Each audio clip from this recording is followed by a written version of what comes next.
group of little water droplets. In here we're going to create a noise, and inside this noise we're going to make the following adjustments. We're going to choose Naki for our noise. Of course we'll set this to 2VUD, but we'll set the scale down to 20, the low clip to 56, the brightness to 25, and the contrast to 56. Much like what we did in the prior example, and it's going to create these little dots. To quickly run through this, right click on the noise channel and choose Copy Channel. Then go to Shader and add a color. Paste a channel on top of it, so we've duplicated the last channel. And for this one, we're going to change the seed so everything alters.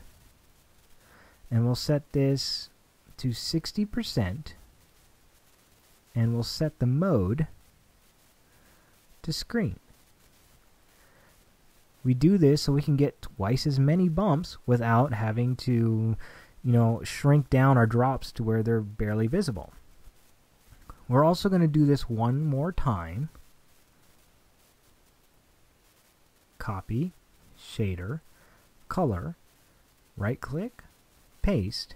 We'll set this to screen as well, but we're going to reduce the opacity to 40, and we're going to set a new seed of 667, and we're going to change our global scale to 10.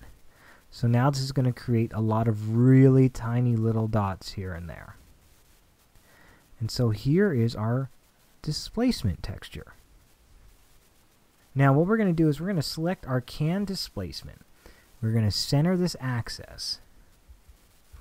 Then we are going to increase this to where our size is about 2.5, 203.6, 203.5.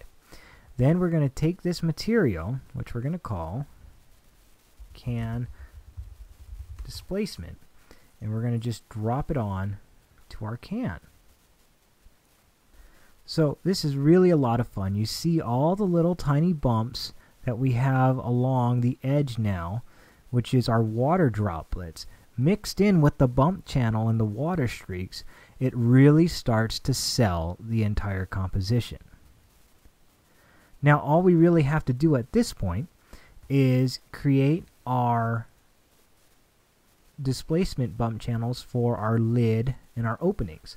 So go ahead and copy lid opening, cap, and top lid. Paste those together, and we're just going to take those down and set these right in our can water bumps. We're going to delete these texture tags, and we're just going to do a quick bump channel for this. So we're going to take our can bump that we currently have, we're going to copy and paste it, and we'll call this can top. And what we're going to do is we're going to turn off the distort, the tiles, the small little drop. So we're going to take this can top, drop it on each one of these three, and then we're going to just take these three items, and we're just going to, let me make sure I got these three selected, move this up like 1 centimeter. Then we'll go ahead, we'll turn on our lights, which we've already got set up. Now you may want to also set in your settings. To get a better looking effect, you may want to add ambient occlusion, and then also set your anti-aliasing from geometry to best.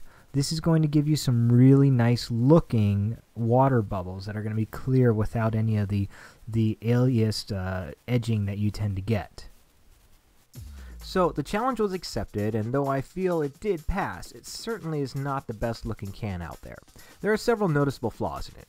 One is that there's no way that I know of to produce shadows on the bottom of the displaced beads of water, which is something you get in real life. Also, the reflections are a little strong as well. And let's not talk about the lid. But for a quick motion graphic animation with some water spilling around it and ice cubes everywhere, it will definitely pass and no one will notice. I give this challenge a B. Good, but not great.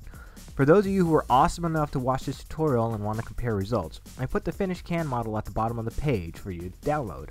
But please do me 2 favors. 1. Do not try to sell this on a 3D site. If you do, I will find the site myself and sell the exact same model for free, because that's how I roll.